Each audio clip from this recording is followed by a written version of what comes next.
L'appel qui va faire tout basculer. Je reçois un appel de mon amie Belle. Je vous dirai un petit peu qui c'est juste après. Elle a quelque chose à me proposer. Bon, on est toutes les deux sur les réseaux sociaux. Elle cartonne sur TikTok. Elle fait plein de vidéos et tout. Elle s'éclate. Moi, je suis un petit peu plus discrète. Je maîtrise pas encore trop TikTok. D'ailleurs, j'aime pas du tout cette application à la base. Mais elle me propose un truc qui me fait tilt. Et je me dis, tiens, ça peut être hyper intéressant justement pour développer mon intuition, développer ce don que j'ai, et puis mettre à jour aussi, me mettre aux yeux des autres, pouvoir commencer clairement ma nouvelle activité. Alors Belle et moi, on s'est rencontrés tout à fait par hasard, et d'ailleurs sur les réseaux sociaux. Enfin, plutôt en virtuel. C'est une amie, une connaissance de ma meilleure amie de l'époque. Et puis, on a super bien sympathisé, on a bien accroché, on voit le monde un petit peu de la même manière.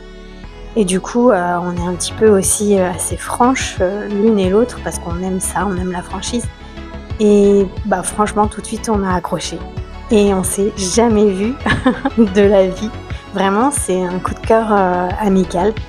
Et à l'heure d'aujourd'hui, nous sommes toujours amis. Mais vraiment, j'ai adoré tout de suite sa personnalité. Une grande gueule un peu, moi j'adore les grandes gueules. Alors elle m'explique du coup qu'il faut que je rencontre le chef de la team. Et donc je rencontre le chef de la team, il m'appelle. Et donc je tombe sur Isaac, l'hypnotiseur. Un mec assez costaud, grand, pas musclé, mais costaud, et en fait très charismatique. On sent avec une voix assez grave, on sent vraiment le mec qui maîtrise tout, qui maîtrise sa vie, qui maîtrise son business, qui maîtrise vraiment tout ce qu'il fait, quoi. Et donc je suis très admirative, et en même temps je suis aussi très impressionnée. Vraiment il m'impressionne, et il me déstabilise un peu. En plus je suis quelqu'un de nature assez timide, donc j'avoue là j'ai pas mal été déstabilisée.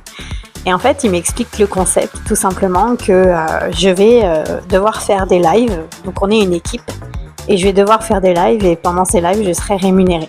Mais c'est pas incroyable, c'est juste génial, quoi. Donc je dois télécharger l'application qui s'appelle Big Go Live. En fait c'est une version bêta de TikTok à l'époque. Et on testait en fait la version bêta, tout simplement. Et aujourd'hui on voit bien que ça fonctionne, mais à l'époque franchement j'avais du mal, et en même temps j'adorais. C'était vraiment quelque chose de nouveau pour moi. Et donc on devait faire des matchs. Donc les matchs, ça consistait à avoir une équipe contre l'autre, et notre équipe devait nous envoyer le plus de cadeaux. Donc c'est de l'argent virtuel. Des cadeaux virtuels pour pouvoir gagner le match. Et quand on gagnait le match, on gagnait encore plus d'argent pour la team, en fait. Donc on était plusieurs. Je ne peux pas vous dire combien on était, mais on était beaucoup. Et donc on faisait que ça, des matchs. Et en même temps, aussi, le but c'était de faire des lives. Donc faire un temps d'heures de live par jour pour aussi pouvoir gagner de notre argent. Et donc moi je me suis dit d'en profiter. J'allais en profiter pour développer ce don que les cartes me disaient que j'avais. Donc je faisais des lives, et en même temps j'apprenais tout simplement à les guidances. Je commençais au fur et à mesure à apprendre les guidances sur cette application. Et puis on apprend à se connaître avec les autres, et je repère quelqu'un.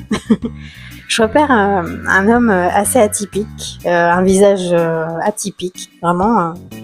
Je sens qu'il y a quelque chose de différent chez lui. Et puis, j'écoute un peu ce qu'il dit, je l'écoute parler, et puis vice-versa. J'ai l'impression aussi que lui m'écoute, qu'il m'observe. Mais on reste assez discret, l'un et l'autre. On reste, je sais pas si c'est de la timidité, mais on se parle pas vraiment. On s'observe avant tout. Et puis on s'écoute parler, j'écoute un petit peu son parcours de vie, il écoute mon parcours de vie, il voit que je tire les cartes, ça l'intrigue. Moi j'apprends qu'il vit dans une tente. Alors ça me tilt, ça me parle tout de suite, je vous explique pourquoi, parce que vous vous souvenez de l'histoire avec Gauthier. Au moment du Covid, lorsque je me suis séparée d'avec Gauthier, moi j'avais une petite caravane, un petit mobil-home en fait. Et je faisais des massages à l'époque sur mon terrain. Et arrive le Covid et je me dis, franchement, j'ai envie de me délester de tout, comme je vous expliquais. Et je me dis, pourquoi pas vivre en caravane, quoi, en fait. Donc, Gauthier a déposé ma caravane sur un terrain de camping. Et j'ai vécu 4 mois en camping, donc dans une caravane. Et franchement, c'était les meilleurs moments de ma vie, je m'en rappellerai toujours. Et aujourd'hui, c'est un de mes rêves, en vrai, en réalité. Donc là, je me dis, tiens, il y a un point commun, en fait.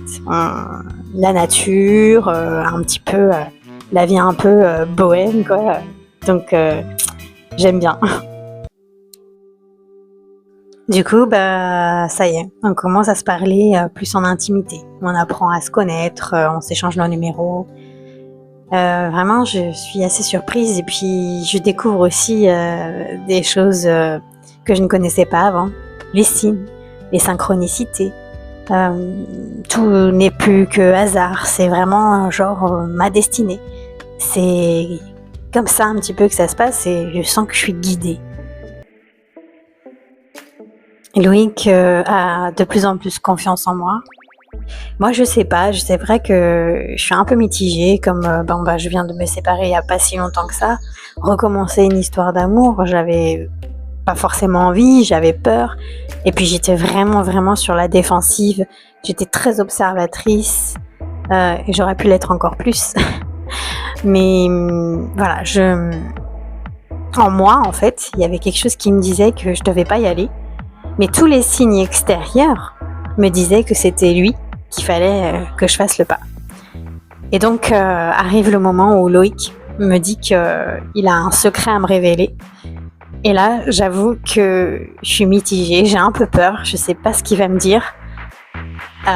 Et donc forcément, j'en parle à ma copine Belle. Donc avec Belle, on s'appelle et je commence à lui expliquer. Je lui dis que ça se passe comme ça avec Loïc, qu'on a commencé à créer des liens, mais qu'il a quelque chose à me dire et j'avoue que j'ai un peu peur. Alors Ben me rassure et elle me dit mais t'inquiète pas, qu'est-ce que tu crois qu'il va te révéler aie confiance, il n'y a pas de raison que les choses se passent mal. Donc je l'écoute.